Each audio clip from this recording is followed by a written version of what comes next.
English एक ऐसा subject है इंटरमीडिएट लेवल पे जो डायरेक्टली इम्पेक्ट करता है स्टूडेंट्स की पोजीशन पे।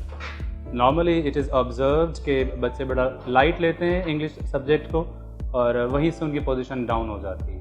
तो कुछ ट्रिक्स होते हैं, कुछ पेपर पैटर्न के बारे में इंफॉर्मेशन है जो मैं शेयर करूंगा आपके साथ, जिसको आप यूज़ करते हुए अच्छे मार्क्स लेने के लिए जाएंगे एग्ज़ाम्स में।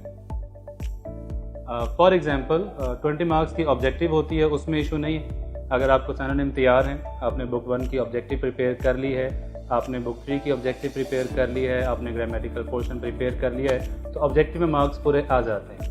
Question number 2, question number 3 and question number 4 ये शॉर्ट क्वेश्चंस के पोर्शंस होते हैं, तीनों में मार्क्स पूरे आ जाते हैं। यहाँ पर बच्चा एक स्लाइटली मिस्टेक ये करता है कि वो या तो बहुत ब्रीफ आंसर लिख देता है या फिर उसे बहुत लेंथी करने की कोशिश करता है, जिसमें मार्जिन ऑफ एरर बढ़ जाता है। अगर आप बहुत ब्रीफली लिखेंगे तब भी आपको मार्क्स पूरे नहीं मिलते।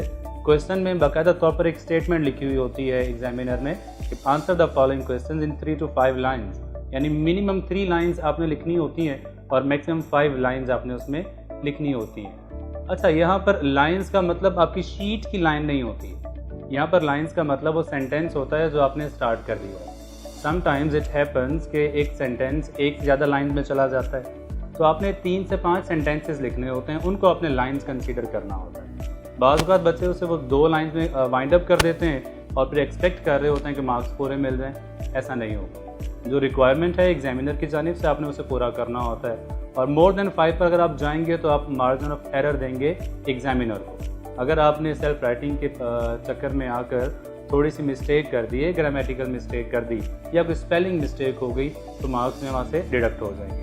तो प्रिसाइज रहना होता है, ब्रीफ रहना होता है, 3 to 5 लाइन्स में आपने अपने आंसर को कंक्लूड करना होता है। एक और मिथ चली आ रही है कि हमने सिर्फ जो टेक्स्ट वाले क्वेश्चंस हैं उनके आंसर्स याद करने हैं और मार्क्स पूरे आ जाएंगे या उसी में से एग्ज़ाम आ जाएगा। ऐसा नहीं होता। आपने जो एडिशनल क्वेश्चन होते हैं आपने उनको भी प्रिपेयर करना होता है। एडिशनल क्वेश्चंस इक्वली इंपॉर्टेंट होते हैं जो टेक्स्ट वाले क्वेश्चन होते हैं उनके साथ। क्वेश्चन नंबर 5 में लेटर और एप्लीकेशन। अब ये एक बड़ी हमारी रिचुअल बन चुकी है कि हम लोग लेटर में या एप्लीकेशन में जो भी अटेम्प्ट करते हैं उसमें सिमिलर मिस्टेक्स कर रहे होते हैं। अगर मैं पहले एप्लीकेशन की बात करूं तो एप्लीकेशन स्टार्ट होती है जैसे आप स्कूल लेवल पे बच्चे लिखते हैं, इंटरमीडिएट लेवल पर भी बच्चे वैसे ही स्टार्ट कर देते हैं। वो स्टार्ट 2 से कर रहे होते हैं। एप्लीकेशन में आपने 2 नहीं लिखना होता, डायरेक्टली द प्रिंसिपल से स्टार्ट करेंगे। और एक बड़ा कॉमन एरर जो हम लोग हमेशा ऑब्जर्व करते हैं while checking the papers, principal के स्पेलिंग बच्चों ने रॉन्ग कर दिए होते हैं। प्रिंसिपल के लास्ट में PAL आता है, PRINCIPAL। बच्चे क्या करते हैं, वो PLE लिख देते हैं, तो प्रिंसिपल के स्पेलिंग रॉन्ग हो जाते हैं। स्केचिंग के 4 नंबर होते हैं, जिनमें से एक नंबर जो है वो स्टार्ट का होता है, जहाँ पर आपने द प्रिंसिपल लिखना होता है। उसके बाद एप्लीकेशन में जहाँ पर प्रिंसिपल के नीचे गवर्नमेंट कॉलेज और गवर्नमेंट कॉलेज के बाद अपने सिटी लिखना होता है, 1 नंबर उसका होता है। 2 नंबर ये स्टार्टिंग के होते हैं किसी भी एप्लीकेशन को लिखते हुए। द प्रिंसिपल में द का T कैपिटल होगा, प्रिंसिपल का P कैपिटल होगा। तो प्रिंसिपल में PAL याद रखेंगे पैल के साथ, उसके बाद अपने कॉमा लगा देना होता है। फिर कॉलेज, किसी प्राइवेट कॉलेज का नेम आपने, प्राइवेट ऑर्गेनाइजेशन का नेम आपने मेंशन नहीं करना होता। गवर्नमेंट कॉलेज लिखते हैं और गवर्नमेंट ऑर्गेनाइजेशन का ही नेम चलता है, किसी प्राइवेट कॉलेज का नेम आपने नहीं लिखना। कॉमा आ जाएगा। एक चीज़ देखिएगा, अगर आपने गवर्नमेंट के स्पेलिंग कंप्लीट नहीं लिखे हैं, उनको एब्रीवेट कर दिया है, तो उसके बाद फिर फुल स्टॉप आता है। ये बड़ा कॉमन एरर है जो बच्चे कर देते हैं। स्पेलिंग पूरे नहीं लिखते लेकिन पंक्चुएशन का ख्याल नहीं रखते। पंक्चुएशन का खास ख्याल रखना है आपने। सिटी आ जाएगा। फिर सर पे जब बारी आती है तो स्टूडेंट्स क्या करते हैं कि डियर सर कर देते हैं। सर डियर नहीं होते, डियर सर नहीं होते, रिस्पेक्टेड सर आपने वहाँ पर लिखना होता है।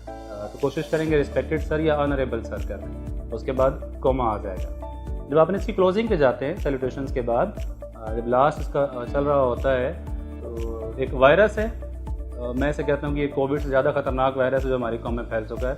कब स्टार्ट हुआ था? योर्स में अपॉस्ट्रोफी लगा रहे थे। वैसा कोई कॉन्सेप्ट ही नहीं है। YOURS, योर्स एक पर्सनल प्रोनाउन है, ये आपने मुकम्मल लिखना होता है। योर के बाद अपॉस्ट्रोफी और फिर S नहीं आता। किसी ग्रामर की बुक में ये नहीं लिखा हुआ, लेकिन बच्चे लिखते थे। ये कॉमन एरर है, इसको आपने अवॉइड करना है। योर्स में अपॉस्ट्रोफी S नहीं आएगा, डायरेक्टली YOURS आपने करना होता है। वाई कैपिटल करेंगे। एक और एरर जो बच्चे कमिट करते हैं वो ओबीडियंटली का ओ कैपिटल कर देते हैं। ओबीडियंटली का ओ आपने स्मॉल ही रखना होता है।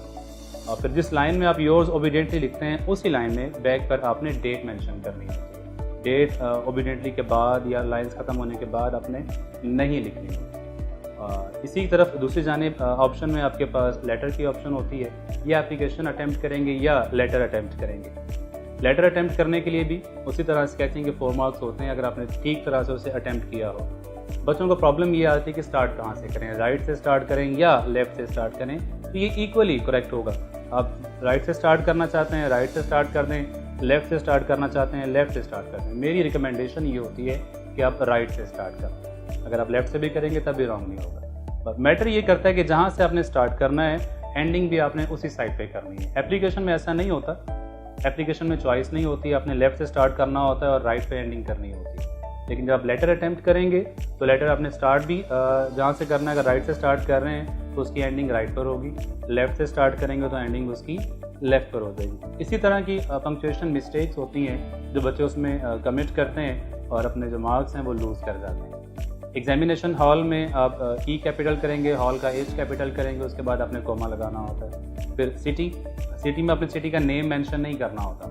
लाहौर, शेखुपुरा, फैसलाबाद, इस्लामाबाद, आपने सिटी का नेम मेंशन नहीं करना होता। सिटी में आप ABC कर देंगे। और एक चीज़ और माइंड में रखिएगा कि इनके बाद आपने फुल स्टॉप लगाने होते हैं, पॉइंट नहीं लगाने। से हम उर्दू में इशारिया भी कहते हैं, जो मैथ्स में यूज़ होता है वो इंग्लिश में यूज़ नहीं होगा। दोनों में डिफरेंस होता है और ये बड़ी मिस्टेक है जो बच्चे नॉर्मली कर रहे होते हैं क्योंकि उनको मालूम ही नहीं होता। फुल स्टॉप जो है वो लाइन के ऊपर आता है।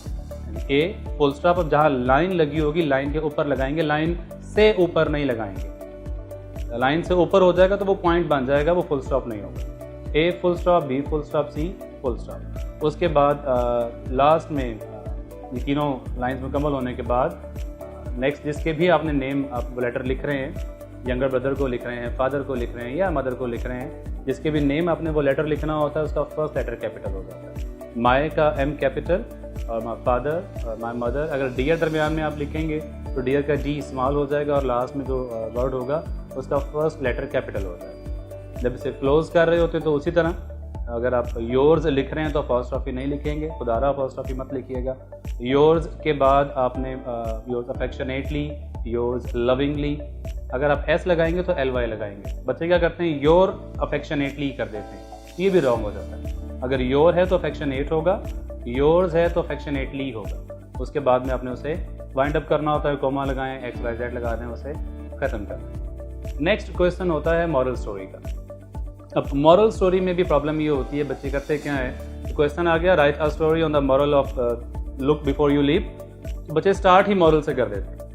मॉरल का मतलब ये होता है कि आपको क्वेश्चन में आ गया, आपने ये मॉरल अब कहानी बयान करने के बाद, स्टोरी लिखने के बाद बिल्कुल लास्ट में देना होता है। जब स्टार्ट करते हैं तो स्टार्ट में आपने टाइटल देना होता है। टाइटल स्टार्ट में आ जाएगा। For example union is strength, आपको स्टोरी आ गई है लिखने के लिए, तो the farmer and his sons, ये उसका टाइटल है। स्टार्ट में आप स्टोरी का टाइटल लिखते हैं, स्टोरी को आपने लिखना होता है और लास्ट में फिर आप उसका मॉरल लिखते हैं। मॉरल आपने वही देना होता है जो क्वेश्चन में आपसे पूछा जाता है। जो पॉसिबल मॉरल हैं वो आपने नहीं लिखने होते, उनकी रिकमेंडेशन भी नहीं होती, उनको रिक्वायरमेंट भी नहीं होती, एग्जामिनर आपसे पूछता भी नहीं। नेक्स्ट आगे जाके प्रॉब्लम आती है क्वेश्चन नंबर 7 में, जहाँ बच्चों को explain the following line with reference to the context की बात आती है। अगर आप रेफरेंस और कॉन्टेक्स्ट लिख रहे हैं और रेफरेंस आपका रॉन्ग हो जाएगा तो कॉन्टेक्स्ट और एक्सप्लेनेशन के नंबर भी नहीं मिलेंगे। 5 नंबर का ये सवाल होता है, 5 में से 5 नंबर आपको पूरे मिल जाते हैं। उसके लिए आपको 5 पॉइंट बनाने पड़ते हैं। नॉर्मली ये बुक्स में नहीं लिखा होता। मैं अपने स्टूडेंट्स को ये रिकमेंड करता हूँ कि अगर आप एक्सप्लेनेशन के लिए जा रहे हैं तो वहाँ पर आपने 5 पॉइंट लिखने हैं, ये 5 पॉइंट बनाने हैं। रेफरेंस अवेलेबल होता है बुक्स में, कॉन्टेक्स्ट अवेलेबल होता है, वो टीचर्स भी लिखवा देते हैं। लेकिन जब आप एक्सप्लेनेशन के लिए जाएंगे तो ये 5 पॉइंट आप लाजमी याद रखेंगे। नंबर 1, आपने उसको पैराफ्रेज करना होता है। नॉर्मली पैराफ्रेज पोइम के लास्ट में दिया होता है टेक्स्ट बुक में। सेकंड पॉइंट, आपने उसमें कोटेशंस ऐड कर देनी होती हैं, आपको इजीली अवेलेबल होती हैं, टीचर्स आपको लिखवा देते हैं, नेट पे अवेलेबल होती हैं। थर्ड पॉइंट, आपने उसके लिटरेरी मीनिंग निकालने होते हैं, जिसे हम कॉनोटेशन भी कहते हैं। लिटरेरी मीनिंग से मतलब ये होता है कि क्या मैसेज है जो पोइट उन लाइंस के थ्रू आपको देना चाहता है, पब्लिक को देना चाहता है, वो लिटरेरी मीनिंग कहलाता है। नंबर 4, अगर कोई फिगर ऑफ स्पीच यूज़ हुई है, उसमें किसी लिटरेरी टर्म का यूज़ किया है पोइट ने, तो आप उस लिटरेरी टर्म या फिगर ऑफ स्पीच को उसमें हाईलाइट कर देंगे। नंबर 5, आपने उसमें राइम स्कीम बयान करनी होती है। हर स्टैंजा की एक राइम स्कीम होती है और आपने लास्ट में एक लाइन में उस राइम स्कीम को बयान कर देना होता है। मुझे ऐसा लगता है कि अगर आप ये 5 पॉइंट बना देंगे तो एग्जामिनर के पास कोई ऑप्शन नहीं रहेगी कि वो कोई नंबर आपका माइनस कर सके, डिडक्ट कर सके। अगर आपने ठीक तरह से ग्रामर यूज़ कर लिया है, स्पेलिंग आपने ठीक यूज़ किए हैं और ये 5 पॉइंट्स आपने बना लिए हैं, तो फिर आपको मार्क्स कंप्लीट मिल जाते हैं। क्वेश्चन नंबर 8 ट्रांसलेशन का होता है। Translate the following passage into Urdu. 15 number का सवाल है, सबसे बड़ा सवाल ये है और सबसे इम्पोर्टेंट भी होता है। बच्चे ट्रांसलेट कर रहे होते हैं, सिंपल उसको आपने सिर्फ ट्रांसलेट नहीं करना होता। पैराग्राफ में या पैसेज में जहाँ जहाँ पंक्चुएशन मार्क्स हैं, इन्वर्टेड कॉमास होंगे, तो आप ट्रांसलेट करते हुए इन्वर्टेड कॉमास लगाएंगे। जहाँ पर फुल स्टॉप है वहाँ पर फुल स्टॉप लगाएंगे। तमाम पंक्चुएशन मार्क्स का ख्याल रखेंगे। आपने जो ट्रांसलेशन करनी होती है वो बाय सेंटेंस करनी है, बा मुहावरा तर्जमा उसका करना होता है। अगर आप बाय वर्ड्स ट्रांसलेशन करेंगे तो उसका वो इम्पैक्ट नहीं होता, मार्क्स फुल नहीं आते। तो आप उसको बाय सेंटेंस ट्रांसलेट करेंगे। बाय सेंटेंस ट्रांसलेट करने के बाद एक बार उसे रिव्यू कर लें कि पंक्चुएशन मार्क्स आपने छोड़ तो नहीं दिए। अगर पंक्चुएशन मार्क्स भी पूरे आपने किए तो फिर मार्क्स इंशाल्लाह पूरे आ जाएंगे। इंग्लिश में 96 to 97 marks now a days achievable हैं। कितने मार्क्स बच्चों के आ जाते हैं।